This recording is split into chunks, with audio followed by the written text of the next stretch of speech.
Well, this is it. This is the unveiling of my arcade cabinet.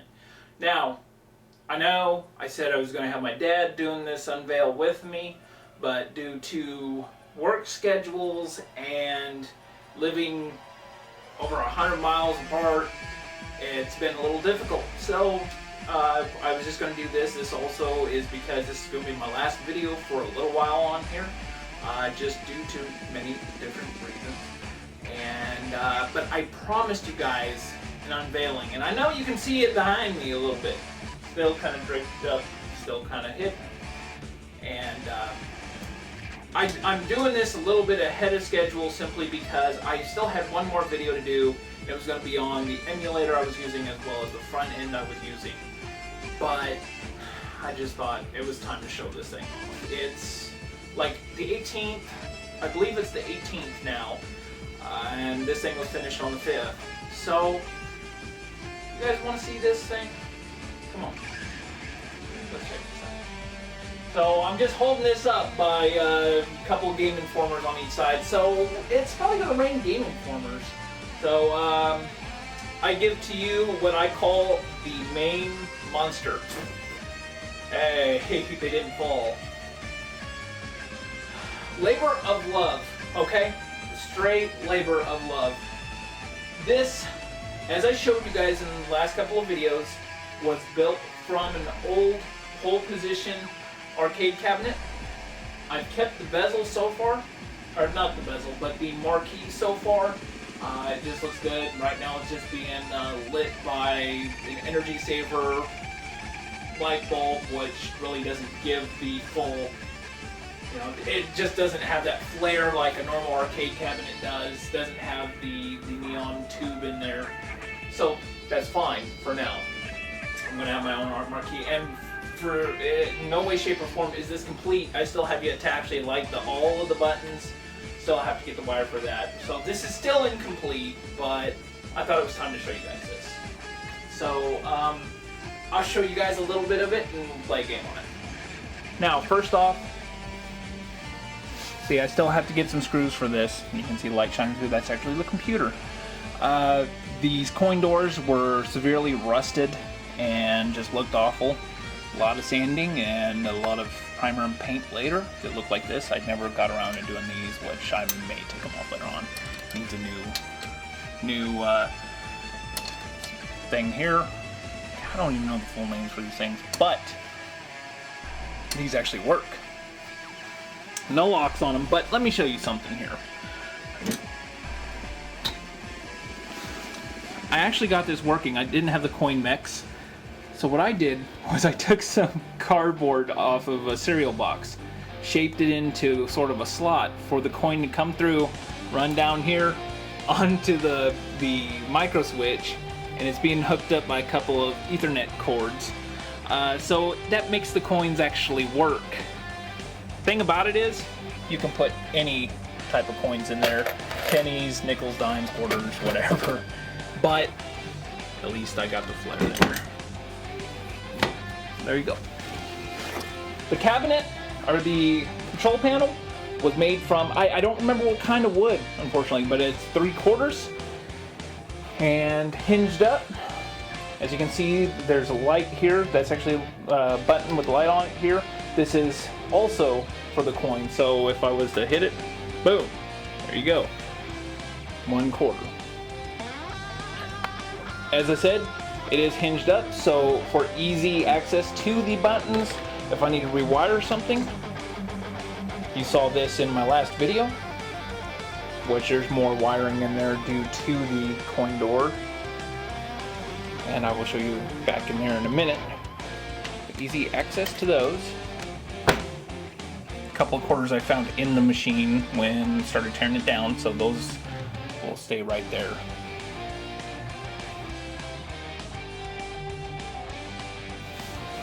Alright, I think I still got a little bit of light back here.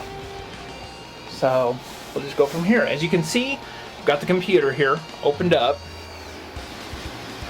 Nothing special there. You saw this, or maybe I didn't show the computer, but this is an old computer I built back in 2004, and now its purpose is specifically for arcade games. so I don't have to just let it collect dust and do nothing. And I dropped my screwdriver here while I was taking the panel off the back. Now I've got a storage for keyboard and mouse and so on. And then of course in the back there you can't really see, but got the Tupperware for the coins. Got a couple speakers in here. The reason for that is it makes it sound authentic. It's kind of muffled, so kind of like those old arcade games used to be. So that was great. And then up top here, may not look like much, but this all holds the monitor in place. Just a simple prop here, screwed in. Got a couple of washers there, and then got a zip tie to make sure the monitor isn't going to go anywhere, so I can move this thing all around without the monitor falling out on me. And then got the cord running out, which the power strip I need to put all in there. I will eventually. Been too busy playing this. And then, I don't know why, but this is so satisfying to me. I'm trying to do this with one hand. I got a really heavy panel door for this. Come on. Oh man, come on now. This thing is heavier than it looks, people. Come on. There we go. I think it's that panel bit on there. There we go. Panel door. Boom. There is a lock here, but unfortunately it's missing the actual piece that locks it in place. So right now, just using a screw, put it in place.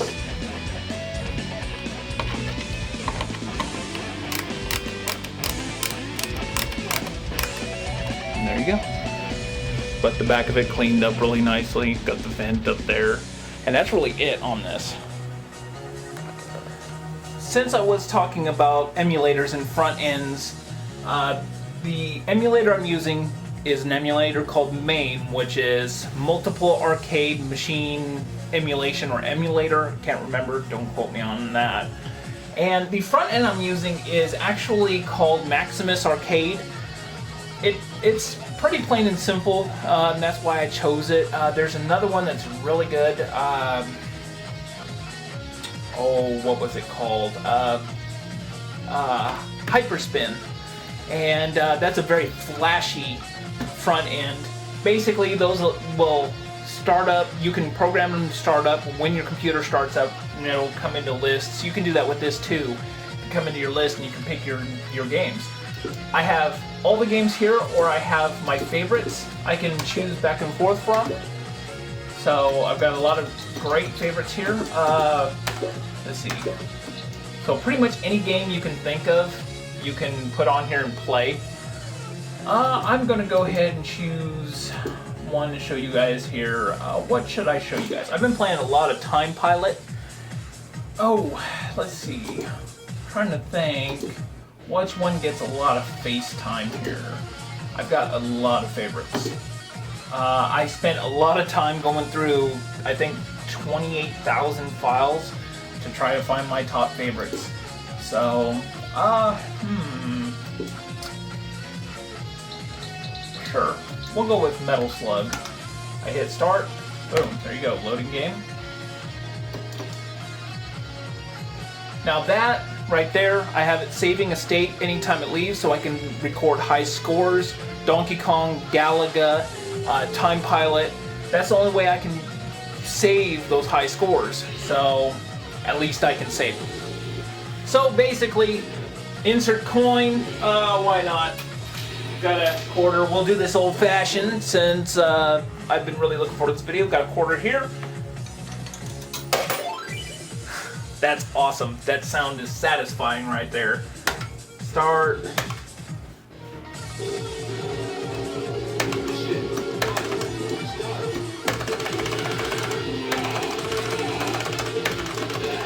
The buttons are a little clicky, unfortunately. I wish they weren't as clicky.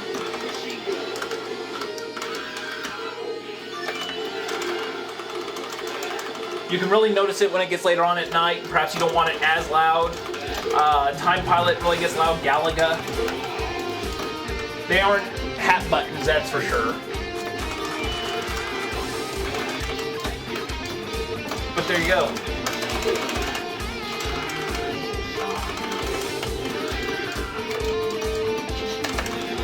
there's something just so satisfying about playing a game like this on an arcade cabinet, a dedicated arcade cabinet. I don't know. Like I said, labor of love. This takes me back to the days whenever I'd have to pop in a quarter, and your quarter meant something. You wanted to beat that game. You wanted to stay alive as long as possible. You didn't have infinite continues or infinite lives. Unfortunately, with this, you could play a game to its completion with any and every game because you do have full access to it. But that's okay. I don't like to. I don't like to do that. Right now, I'm still working on getting the front end to recognize one of these buttons as an escape. So for now, anytime I want to get out of a game, I have to open this up and actually hit escape. So that's a bummer. As well, I'm still waiting to get a bezel for this, which is going to be a full sheet of plexiglass. I'm going to put some graphics down here. I'm also going to put some graphics on the control panel to really give it a flair, because right now it's very plain. And a matter of fact, I'm going to redo the button layout. This was kind of a quick process. I finally measured them out right and just went with that for now. Also, I'm still working on getting the back top joysticks. So that's basically it. Like I said, it took about 5 days once I had all the parts to build this whole thing. Still incomplete, but it's still very fun to play on, very enjoyable. So if you ever have a little bit of money and you feel you can take on a project like this and can completely build one from scratch, by all means do it. It's a great addition to the home, a great addition to any man cave or anything like that. So there you go. Also, I want to thank you all for watching my channel, watching my videos. Like I said, this is going to be the last video for a while. So to everybody that watched these and have commented and had a nice thing or two to say, thank you very much. I appreciate it. And don't think it's the last video you'll see from me, but like I said, it's going to be a little bit. So with that said, I want to say cheers to y'all, and you know, just keep on gaming, keep on making great content for YouTube. Of course, I'll be watching. So that sounds bad. That sounds stalkerish. I'll be watching. Yeah.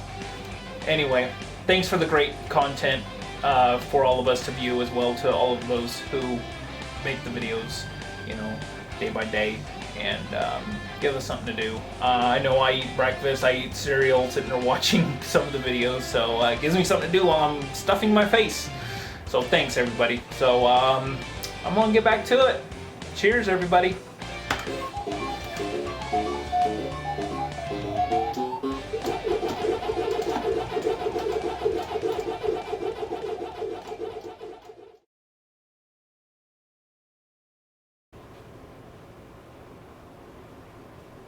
Hey Scuba, this ain't no Super Nintendo Alien vs. Predator.